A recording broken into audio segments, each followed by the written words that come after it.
அது சரி, கண்டுபிடிச்சிட்டியா? ஏண்டி சத்யா, உண்மையை கண்டுபிடிச்சிட்டியா? ஐயோ பயமா இருக்கேடி. சரியா, நான் கண்டென்ட் எல்லாம் போட்டிருக்கேண்ணா, பரவாயில்லையே. சித்ரா நல்லா தான் பண்ணியிருக்கேன் போல இருக்கு. சரி, ஓகே, அதெல்லாம் இருக்கட்டும். சரி மக்களே, உங்களுக்கு ஒரு முக்கியமான விஷயம் சொல்லணும்னு நினைச்சேன். இந்த கேஸோட அப்டேட் என்னன்னு கேக்குறீங்களா? எல்லாமே சஸ்பென்ஸ், எதையுமே சொல்ற மாதிரி இல்ல. எந்த அளவுக்கு போயிட்டு இருக்கு அப்படின்னா எல்லாமே சஸ்பென்ஸ். அண்டர் கிரவுண்ட்ல எல்லாமே ஓடிக்கிட்டு இருக்கு. ரன்னிங் சேசிங் அப்படிதான் ஓடிக்கிட்டு இருக்கு. நிறைய உங்களுக்கு எல்லாம் சொல்ல வேண்டி இருக்கு. ஆனா இப்ப நான் சொல்ற நிலைமையில இல்ல. காரணம் என்னன்னா, எதிரிகள் உஷாராயிடக்கூடாது இல்லையா? அதனால சோ எதையுமே சொல்ல போறது கிடையாது. எல்லாமே முடிஞ்சதுக்கு அப்புறம் இந்த ரன்னிங் சேசிங்லாம் எப்படி நடந்தது அப்படின்னு நான் போடுறேன். அப்புறம் என்னடி, நான் கண்டென்ட் போட்டேன், காசு கொடுத்தேன், எல்லாம் சரி. நான் ஒன்னு சொல்லட்டுமா? நான் என்ன வேணாலும் பண்ணுவேன். காரணம் என்னன்னா, எனக்கு உண்மை வேணும். அந்த உண்மை என்ன, அதை மட்டும் கொஞ்சம் சொல்லிடுங்க மேடம் அப்படின்ட்டுருவேன். சரியா? சொல்லலன்னு வச்சுக்கோங்களேன், காசும் கொடுப்பேன், கண்டென்ட்டும் போடுவேன், வீட்டுக்கும் கூப்பிடுவேன், நானும் போவேன், எல்லாம் செய்வேன்.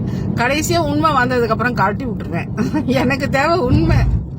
உண்மை தெரிஞ்சாகணும் சாமி, எனக்கு ஒரு உண்மை தெரிஞ்சாகணும் சாமி. அதுதான் நானு என்னோட மக்கள் கிட்ட போய் என்னை டிஃபேம் பண்ண என் மக்களுக்கு எல்லாருக்குமே தெரியும். சரியா? என்னை அன்பால எப்படி வேணாலும் வளைக்கலாம். அழுவேன், கத்துவேன், கதறுவேன், எல்லாமே செய்வேன். அது அன்புக்கு மட்டும்தான். ஆனா நீ என்னை மிரட்டணும்னு நினைச்சிட்டேன்னு வச்சுக்கோயேன், அம்மன் ஜல்லி தராது. அப்படியே இப்படி இருக்க சித்திரை, இப்படி திரும்பி நிப்பேன்.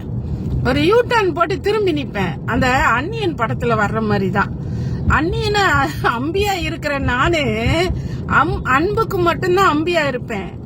அப்புறம் மிரட்டினேன்னு வச்சியோ, நான் அன்னியனா மாறிடுவேன். சரியா? நான் அன்னியனா மாறிய தருணம் என்ன அப்படின்னு பாக்கணுமா? பாப்பேன். சரியா? சரி மக்களே, இது எல்லாம் போகட்டும். நான் உன்கிட்ட ஒரே ஒரு கேள்வி கேக்குறேன். யாருக்காக திவ்யா கள்ளச்சியை தூக்கி வச்சு பாதுகாக்கிற? யாருக்காக இதெல்லாம் செய்யற? நீ பெரிய தியாகிடி, பரவாயில்ல. ஃப்ரெண்டுக்காக போக்சோ கேஸ் வாங்குற அளவுக்கு நீ இறங்கிருக்க பத்தியா?